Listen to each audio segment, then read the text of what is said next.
Welcome to No Fall Weddings, Week 2 recap. Man, college football has a way of kicking you right in the teeth, especially after laughing at another team's misery not 3 hours before. We'll get to Michigan's collapse and a couple other good finishes this weekend, but I'll be fair.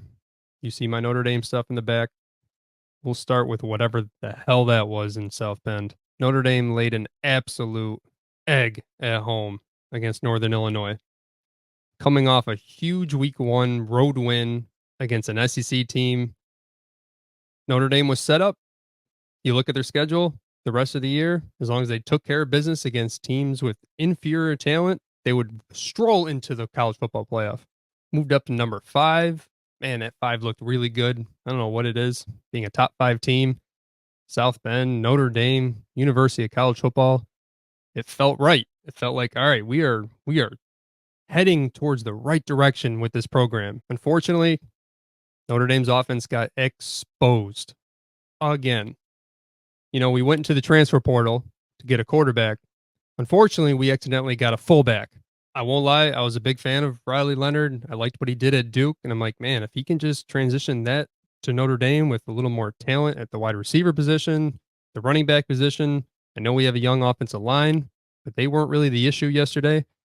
It just frustrates me watching a quarterback that doesn't like to throw the ball. He doesn't anticipate. He doesn't throw anybody open. He's always looking to run, whether that's scrambling or checking down to the running back. It's just frustrating. And the one time he does decide to throw is on a 2nd and 1 with 5 minutes to go, up 1, throws it on a 40-yard duck rope that gets picked off when it should have been a 60-yard bomb to the end zone. Just a bad play call and a bad execution. Now, if you listen back to the last week, I said they're not national championship worthy. They're not with Georgia and Ohio State and Texas. We'll get to them soon. But I still want to be in that second tier of playing those other teams for the right to play for a national championship. You might as well have a chance, right? I know they're not good enough to win it all, but you always got to give yourself a chance because that's how upsets happen. But there's no room now for error.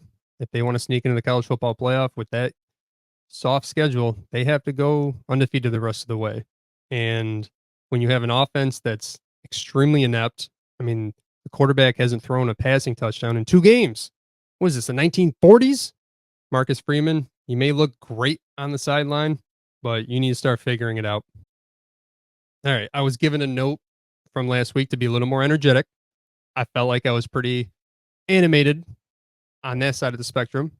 Let's go to the other side, where I'm going to be very happy because we all learned that Michigan are frauds.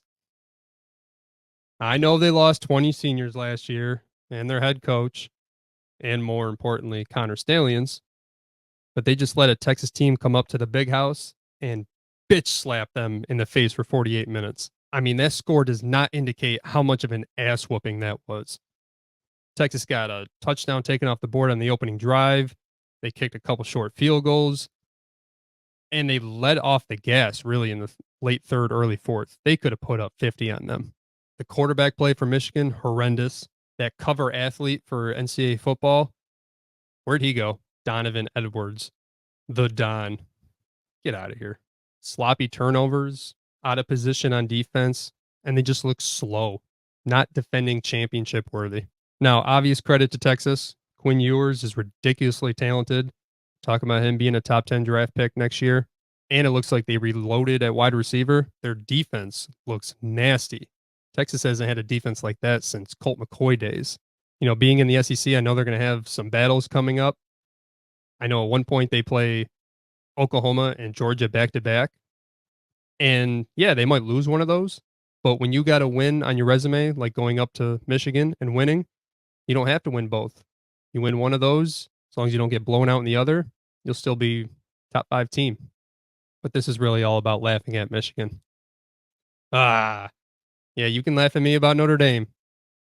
And getting upset is not fun.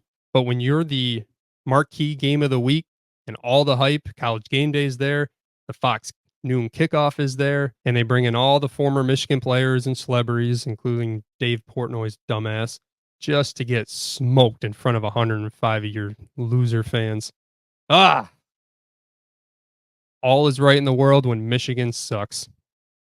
Let's do a couple quick hits for the weekend. Colorado is an unserious program. Dion is only focused on making his son a star and his other son a playable player because he's trash too. Their offensive line has got to be one of the worst in recorded history. They made Nebraska look like the mid-90s Nebraska in that first half. Alabama and Oregon, very flawed top 5 teams. There is a cutoff line when it comes to Georgia, Ohio State, and Texas right now. And we got to give a shout out to my podcast partner, Woso Boom. His Oklahoma is about to get a rude awakening in the SEC. If you're struggling to beat Houston, let's do the play of the day. And for that, we're going to go out to El Assico with the rivalry we all respect, Iowa and Iowa State, but don't actually want to watch. Courtesy of CBS. This will be a 54-yard field goal attempt to give them the lead and probably the win.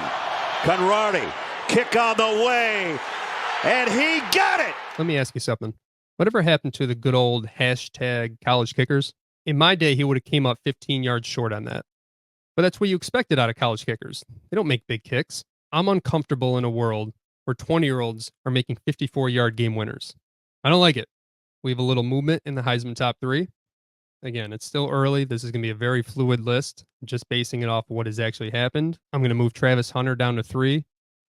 You know, he had 100 yards last night against Nebraska, no touchdowns, nothing really flashy on defense. They got to move him down. Welcome to the list, Quinn Ewers at number 2. Again, he is the Heisman favorite, and now that he went into Michigan and played pretty flawlessly, he gets put on the list. But number 1, I'm moving Cam Ward up. Now, again, they played nobody today, but he still put up the stats. I still think his performance at Florida is the most impressive that I've seen this year. So right now, he's firmly at number 1. A little look ahead to next week's games. Week 3, we got Arizona at Kansas State. That's a Friday night game. Stop playing Friday night games. Stop. That's for high school. The NFL is already starting to infringe on that. Just load up the Saturday schedule. We got the Civil War. Oregon at Oregon State. I'm used to that being at the end of the year. I don't like it being week 3, but that's the new college football. And we all know you just don't walk into Corvallis and come out with a W. Look out for that one. Number 1 surprised me. We got Alabama at Wisconsin. I'm assuming it's at Camp Randall, and I hope it's at Camp Randall. Now, it surprises me because Alabama doesn't really like to travel above the Mason-Dixon line ever. So all it took was for Nick Saban to retire for that to actually happen. Again, earlier I said I think Alabama's very flawed. I don't know how good Wisconsin is, but Luke Fickell will have them boys ready. Alabama will get to experience jump around. Should be a good game. That's it for No Fall Weddings. I appreciate the listen. Like, comment, and subscribe. Co-working it. And we'll see you next week.